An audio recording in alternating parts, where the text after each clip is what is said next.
A Tale of Two Cities by Charles Dickens. Book 3, The Track of a Storm. Chapter 3, The Shadow. One of the first considerations which arose in the business mind of Mr. Lorry when business hours came round was this: that he had no right to imperil Tellson's by sheltering the wife of an emigrant prisoner under the bank roof. His own possessions, safety, life, he would have hazarded for Lucy and her child, without a moment's demur. But the great trust he held was not his own, and as to that business charge, he was strict mind of business. At first his mind reverted to Defarge, and he thought of finding out of the wine shop again, and taking counsel with its master in reference to the safest dwelling place in the distracted state of the city. But the same consideration that suggested him repudiated him. He lived in the most violent quarter, and doubtless was influential there, and deep in its dangerous workings. Noon coming, and the doctor not returning, and every minute's delay tending to compromise Tellson's. Mr. Lorry advised with Lucy. She said that her father had spoken of hiring a lodging for a short term in that quarter, near the banking house, as there was no business objection to this, and as he foresaw that even if it were all well with Charles, and he were to be released, he could not hope to leave the city. Mr. Lorry went out in quest of such a lodging, and found a suitable one, high up in the removed by-street, where the closed blinds in all the other windows of a high melancholy square of buildings marked deserted homes. To this lodging he at once removed Lucy and her child and Miss Pross, giving them what comfort he could, and much more than he had himself.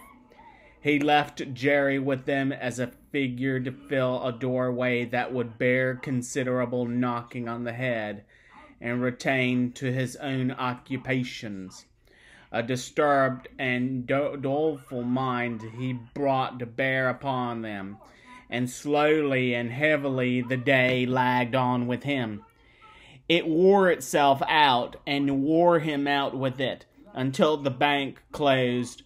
He was again alone in his room of the previous night, considering what to do next, when he heard a foot upon the stair.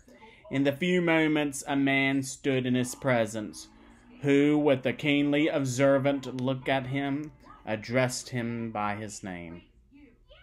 "Your servant, Mr. Lorry. Do you know me?" He was a strongly made man with dark curling hair, from 45 to 50 years of age. For answer he repeated, without any change of emphasis, the words, "Do you know me? I have seen you somewhere, perhaps at my wine shop." Much interested and agitated, Mr. Lorry said, "You came from Dr. Manette." "Yes, I came from Dr. Manette." "And what says he? What does he send me?" Defarge gave into his anxious hand an open scrap of paper. It bore the words in the doctor's writing: "Charles is safe, but I cannot safely leave this place yet. I have obtained the favor that the bearer has a short note from Charles to his wife. Let the bearer see his wife." It was dated from La Force within an hour. "Will you accompany me?" said Mr. Lorry, joyfully relieved, after reading this note aloud, "to where his wife resides?" "Yes," returned Defarge, scarcely noting as yet in what a curiously reserved and mechanical way Defarge spoke. Mr. Lorry put on his hat, and they went down into the courtyard. There they found two women, one knitting. "Madame Defarge, surely," said Mr. Lorry, who had left her in exactly the same attitude some 17 years ago. "It is she," observed her husband. "Does Madame go with us?" inquired Mr. Lorry, seeing that she moved as they moved. "Yes, that she may be able to recognize the faces and know the persons. It is for their safety." Beginning to be struck by Defarge's manner, Mr. Lorry looked dubiously at him and led the way. Both the women followed, the second woman being the Vengeance. They passed through the intervening streets as quickly as they might, ascended the staircase of the new domicile, were admitted by Jerry, and found Lucy weeping alone.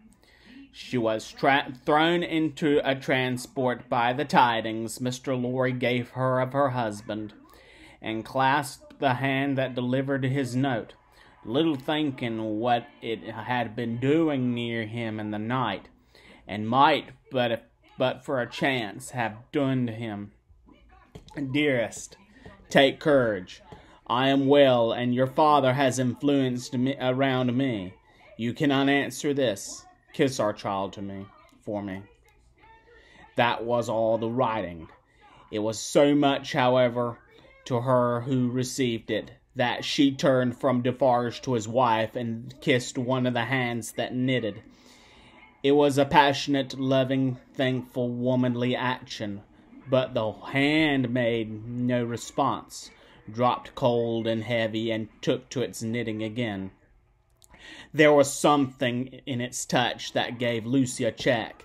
She stopped in the action of putting the note in her bosom, and with her hands yet at her neck, looked terrified at Madame Defarge. Madame Defarge met the lifted eyebrows and forehead with a cold, impassive stare. "My dear," said Mr. Lorry, striking it in to explain, "there are frequent risings in the streets, and although it is not likely they will ever trouble you, Madame Defarge wishes to see those whom she has the power to protect at such times, to the end that she may know them, that she may identify them, I believe," said Mr. Lorry, rather halting in his reassuring words, as the stony manner of all the three impressed itself upon him more and more. "I state the case, Citizen Defarge." Defarge looked gloomily at his wife, and gave no answer than a gruff sound of acquiescence. "You had better, Lucy," said Mr. Lorry, doing all he could to propitiate by tone and manner. "Have the dear child here, and our good Pross Defarge is an English lady, and knows no French." The lady in question, whose rooted conviction that she was more than a match for any foreigner was not to be shaken by distress and danger, appeared with folded arms, and observed in English to the Vengeance whom her eyes first encountered, "Well, I am sure, bold-face, I hope you are pretty well." She also bestowed a British cough on Madame Defarge, but neither of the two took much heed of her. "Is that his child?" said Madame Defarge, stopping in her work for the first time, and pointing her knitting needle at little Lucy, as if it were the finger of fate. "Yes, madame," answered Mr. Lorry. "This is our poor prisoner's darling daughter, and our only child." The shadow attendant on Madame Defarge and her party seemed to fall so threatening and dark on the child, that her mother instinctively kneeled on the ground beside her, and held her to her breast. The shadow attended on Madame Defarge and her party seemed then to fall threatening and dark on both the mother and the child. It is enough, my husband, said Madame Defarge. I have seen them. We may go. But the suppressed manner had enough of menace in it, not visible and present, but indistinct and withhold, to alarm Lucy into saying, and she laid her appealing hand on Madame Defarge's dress, "You will be good to my poor husband. You will do him no harm. You will help me to see him if you can." "Your husband is not my business here," returned Madame Defarge, looking down at her perfect composure. It is the daughter of your father who is my business here." "For my sake, then. But must I be merciful to my husband? For my child's sake, she will put her hands together and pray you to be merciful. We are more afraid of you than of these others."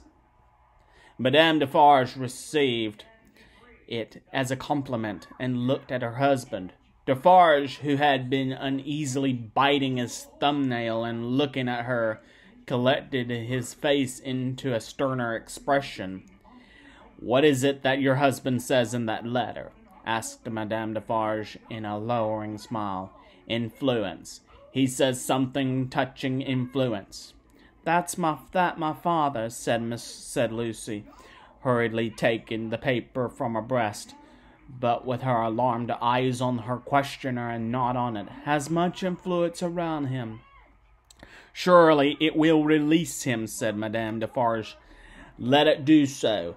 "As a wife and mother," cried Lucy more earnestly, "I implore you to have pity on me and not to exercise any power that you possess against my innocent husband, but to use it in his behalf. Oh, sister woman, think of me as a wife and mother." Madame Defarge looked coldly as ever at the suppliant, and said, turning to her friend the Vengeance, "The wives and mothers we have been used to see, since we were as little as this child, and much less, have not been greatly considered. We have known their husbands and fathers laid in prison and kept from them often enough. As our lives, we have seen our sister women suffer, in themselves and in their children, poverty, nakedness, hunger, thirst, sickness, misery, oppression, and neglect of all kinds." "We have seen nothing else," returned the Vengeance. "We have borne this a long time," said Madame Defarge, turning her eyes again upon Lucy. "Judge you, is it likely that the trouble of one wife and mother would be much to us now?"